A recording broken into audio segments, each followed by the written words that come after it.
I have told this story 100 times, to my sons, to the men who ride for me, to the preacher who married us. I always start the same way. I tell them I was in Cutter's Gulch for feed and a new draw knife, and that I was not looking for anything else. I tell them I saw a woman standing on the mercantile boardwalk with the whole town arranged against her, and that I did nothing brave. I just did what any square-dealing man would do, and the rest followed from that. Then my wife, Nell, laughs from wherever she is in the house and calls out that I have told it wrong again. She says the rest followed because I am a stubborn man who cannot leave a crooked thing lying. She is not wrong about that. It was an October morning, blue sky pulled tight as drumhead, dust on the main street, sun already bright enough to make you squint. I was settling the feed invoice at Halbert's when I heard it. Not loud laughter. The tight, finished kind that comes from women who have decided something and want the street to know they've decided it. I looked across. 3 of them on the boardwalk in front of the dry goods, Mabel Critch and her sister and one of the Ford women. And standing a few feet apart from them, holding a worn carpet bag and a small trunk by its rope handle, was a woman I had never seen in Cutter's Gulch before. She was tall, dark-haired, composed, a woman with a schoolteacher's posture and steady eyes. But her coat was thin for October, and her shoes, when she shifted her weight, were cracked along the outer sole of the left one, the leather split and gaping. That was what Mabel Critch was looking at. That was what the laughter was for. I found out the rest of it later. She had answered a county board notice for a teaching post, bought a ticket, ridden 3 days by stage, and arrived to find the board had given the post to a cousin of one of the aldermen and had neglected to write and tell her. She had, at that moment, exactly the money for one night at the hotel, which Ira Sloane had that morning told her he was not inclined to extend credit to a woman traveling alone with no references in the county. She had been to 4 doors before the boardwalk. Every one had closed. I watched Mabel Critch say something to her sister, and saw the sister cover her mouth. The woman with the carpet bag looked at them once, level and unhurried, then turned away and looked down the street as if she were calculating distances. Her chin did not move.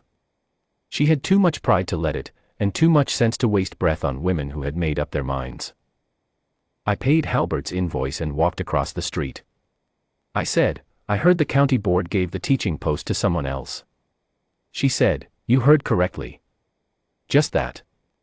I said, I have a 1-room schoolhouse on my land, 6 miles east on the ranch road. It hasn't had a teacher in 2 years.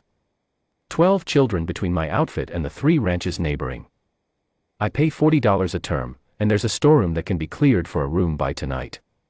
She looked at me for a moment, not measuring what she could get, but deciding whether I was a man who said what he meant.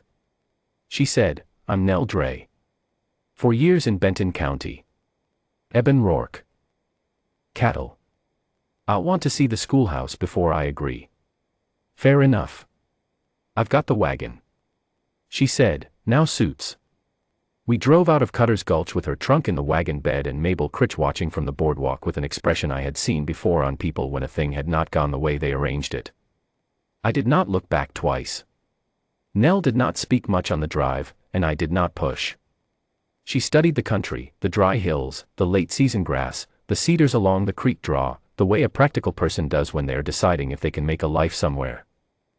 When we came over the rise and the schoolhouse appeared below the ridge, she said, the roof looks sound. It was. New shingles 2 summers back.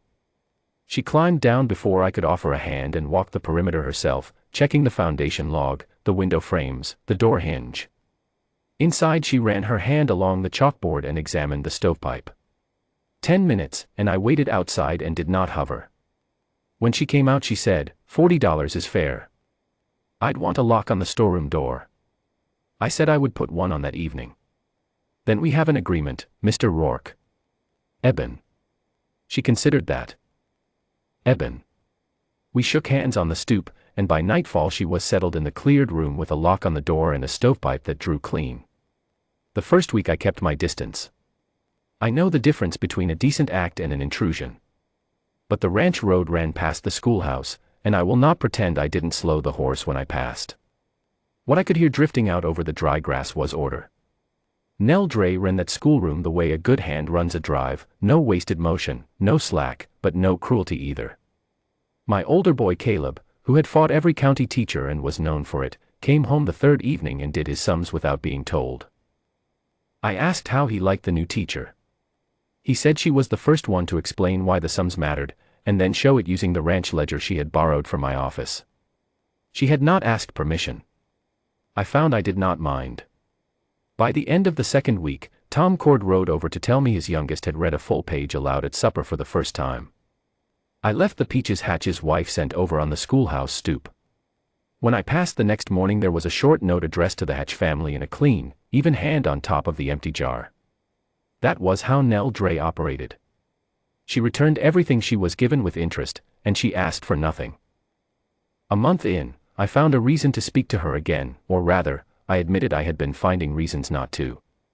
My younger boy Pete had a stutter that had worsened when his mother died, and the county teachers before Nell had handled it badly. I had been watching to see what she would do. She had done nothing in front of the class, which was right.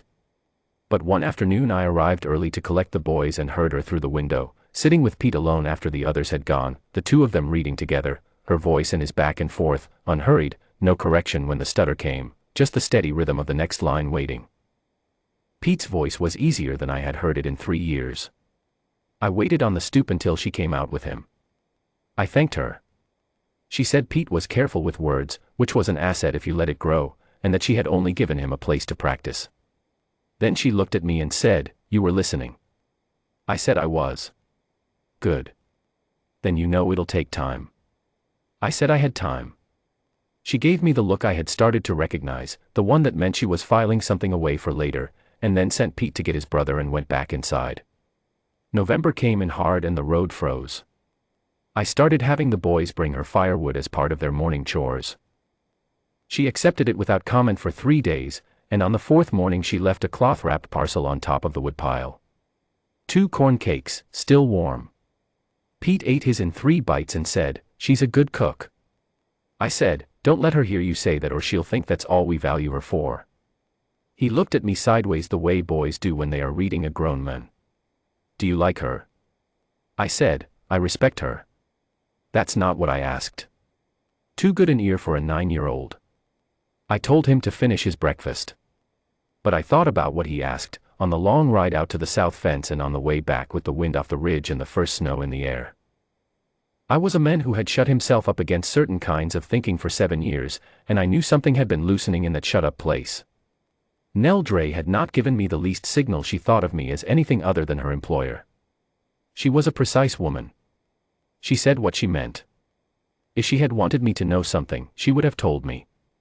So I decided to be precise myself, and waited until I was certain. The snow came in December and closed the ranch road for 6 days. I cleared the path to the schoolhouse each morning and did not think much about why I was doing it before the boys were even up. On the 6th day I came later than usual. A fence line had gone down in the night and cost me 3 cold hours, and found Nell on the stoop with a grain scoop, clearing the last of the drift herself. She was cold and tired enough to accept when I took the scoop from her, which told me how cold and tired she was. Afterward she said, "There's coffee on the stove since 5. It's probably past saving." It was, considerably. We stood in the schoolhouse in the gray morning light with bad coffee, and she sat at the teacher's desk and I folded myself into one of the pupils' chairs, which was a poor fit, and she looked at me across the room and smiled, a small, real smile, nothing performed about it. I said, "I'd like to ask you something." She said, "All right.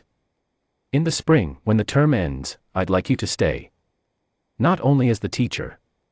I stopped, because I am not a man who makes speeches and I had used about what I had. But she was still looking at me, steady and unalarmed. I said, "I've been careful not to assume past the working arrangement. But you ought to know I'd like to ask past it, if you're willing to hear it." She said, "I've been waiting for you to find your nerve." I said, "That's not flattering." I didn't mean it as an insult. I meant you decide carefully. I've been watching that. She paused. "Tell me what you're proposing." I told her plainly, 2 boys who needed what she already was, a ranch that had needed a second person for 7 years, and the teaching post hers regardless of what she decided, those 2 things being separate and her knowing they were separate. She listened to all of it and said, "A man who shovels the step first and asks second, I can work with that." We were married in April at the little church on the corner of Cutter's Gulch's Main Street. My boys stood up with me. Nell came in wearing her good dress with her chin the same as it had been that October morning, level, steady, pointed straight ahead. Mabel Critch was there in the second row, present and civil, which is all you can ask of people who have been proved wrong. I asked Nell once, not long after, whether that morning on the boardwalk had bothered her. She was quiet a moment, the way she gets when she is being precise about something she actually feels. She said, "It bothered me. And then you walked across the street, and I decided to let the bother go." I said, "It wasn't a brave thing I did." She said, "You drove a woman you didn't know 6 miles out of town, put a lock on her door that same evening, and never once made her feel that the lock was a favor she owed you. Do not tell me that wasn't anything." I didn't argue. She was right, and I have learned to let a right thing stand. The schoolhouse is still there, 6 miles out on the ranch road. Caleb's oldest goes to it now. Pete's stutter is mostly gone, it comes back a little when he's tired, and his mother sits with him then the same as she did the first year, unhurried, the next line waiting. I think about that October morning still. A woman with a cracked shoe sole and a worn carpet bag, standing on a boardwalk while the town made up its mind about her. The town was wrong about all of it, every last calculation. I knew it standing across that sunbaked street before I had crossed to the other side. The door I opened was a schoolhouse door. The one that mattered was something else entirely, and she walked through it on her own terms, when she was good and ready. That is the whole of it, and it is enough.